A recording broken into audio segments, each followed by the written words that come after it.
Hello again!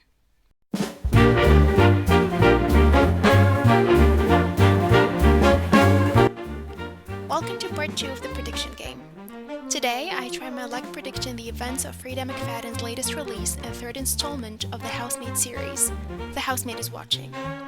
I can't say I'm awfully enthused about this book, though I have very much enjoyed the first two of the series and rated both 5 stars.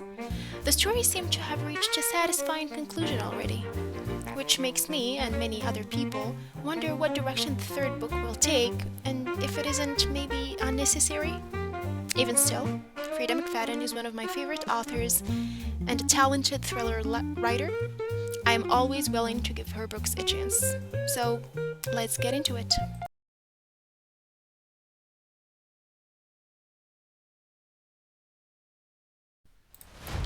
You must be our new neighbors, Mrs. Lowell gushes, then waves across the picket fence.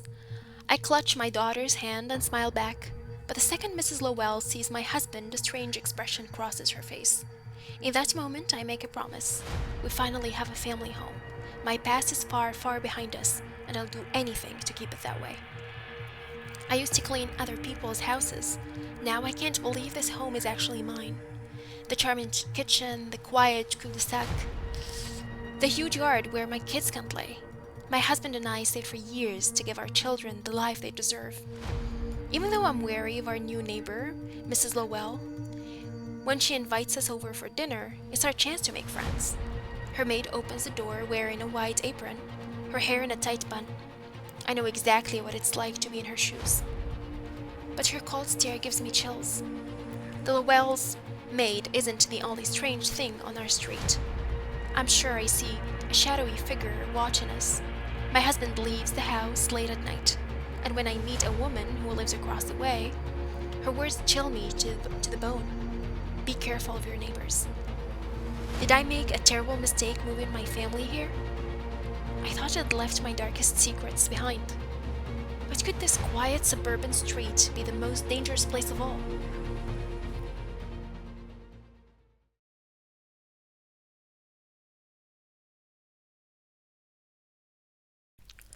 Millie is no stranger to danger, nor to taking justice into her own hands. Her past as a housemaid has seen her step into the dark corners of people's lives, defending those who couldn't protect themselves. But now, with her new life with Enzo, Millie's looking for peace.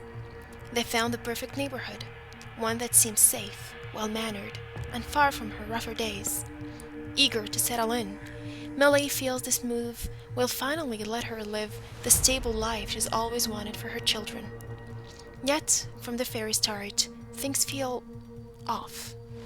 Her neighbor, Mrs. Lowell, immediately seems over-involved, asking probing questions about Millie's family, taking a keen interest in Enzo, and even popping up at odd times watching Millie's every move. What started as nosy curiosity soon escalates, leaving Millie with an uneasy feeling that this woman isn't just curious, she's calculated. Millie's instincts scream that something's wrong, but she's barely had time to process this when her worst fear strikes: a murder in the neighborhood. To her horror, she becomes the prime suspect, her troubled history dragged into the spotlight by suspicious eyes and neighborhood gossip.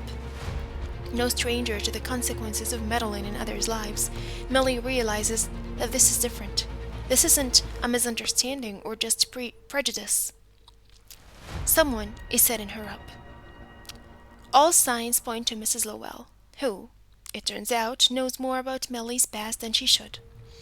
Desperate and fighting for her life, Millie is determined to clear her name, even if it means going against the very rules she once upheld.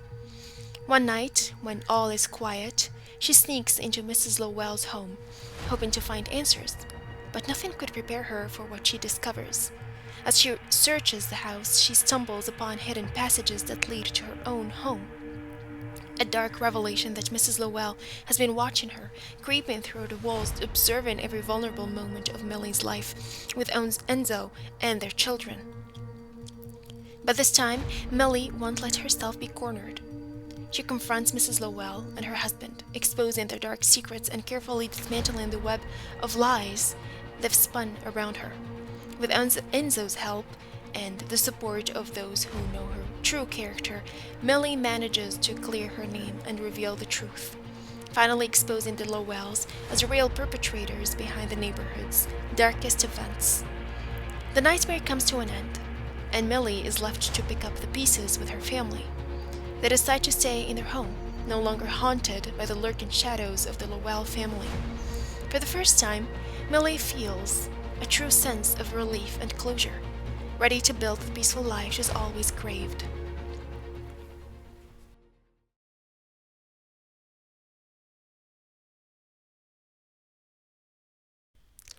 The third book in the Housemaid series opens with Millie and Enzo purchasing a new home.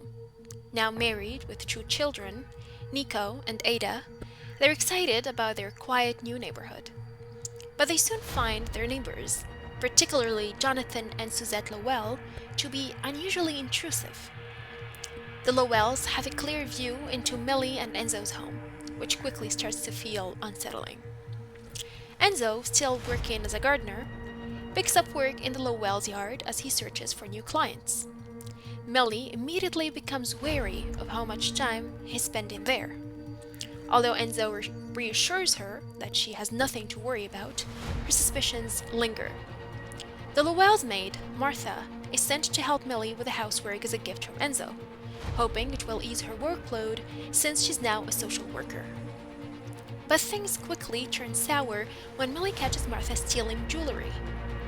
When she fires her, Martha blackmails Millie into silence, threatening her to reveal secrets about her past.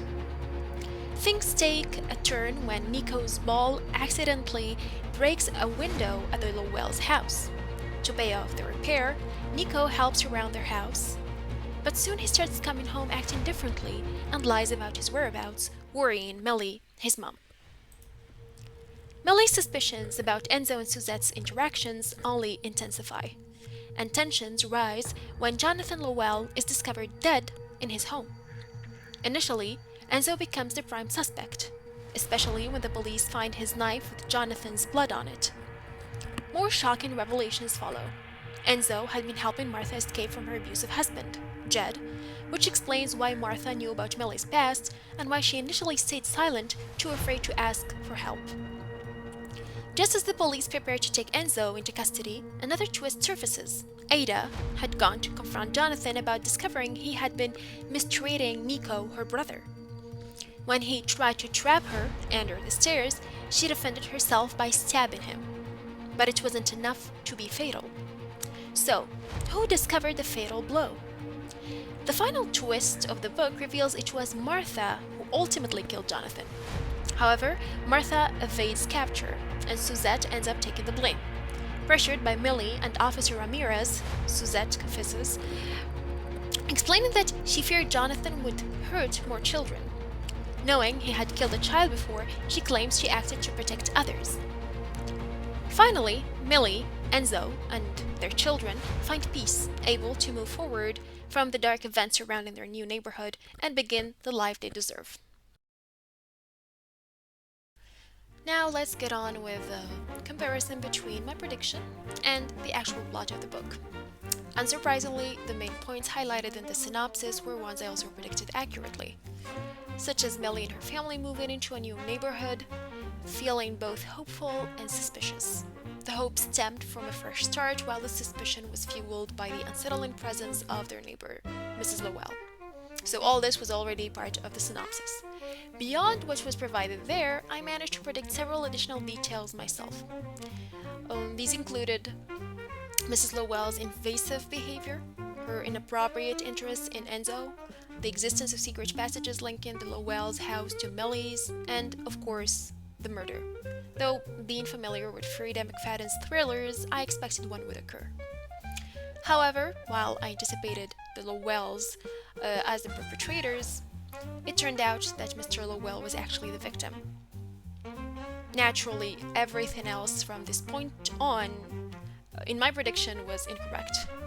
Nonetheless, I really feel my prediction was quite satisfactory, especially compared to the previous one.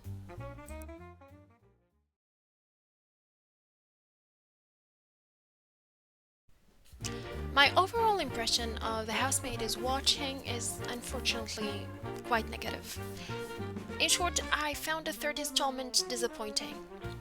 Knowing that many in the book community had expressed similar views beforehand, my expectations were already low.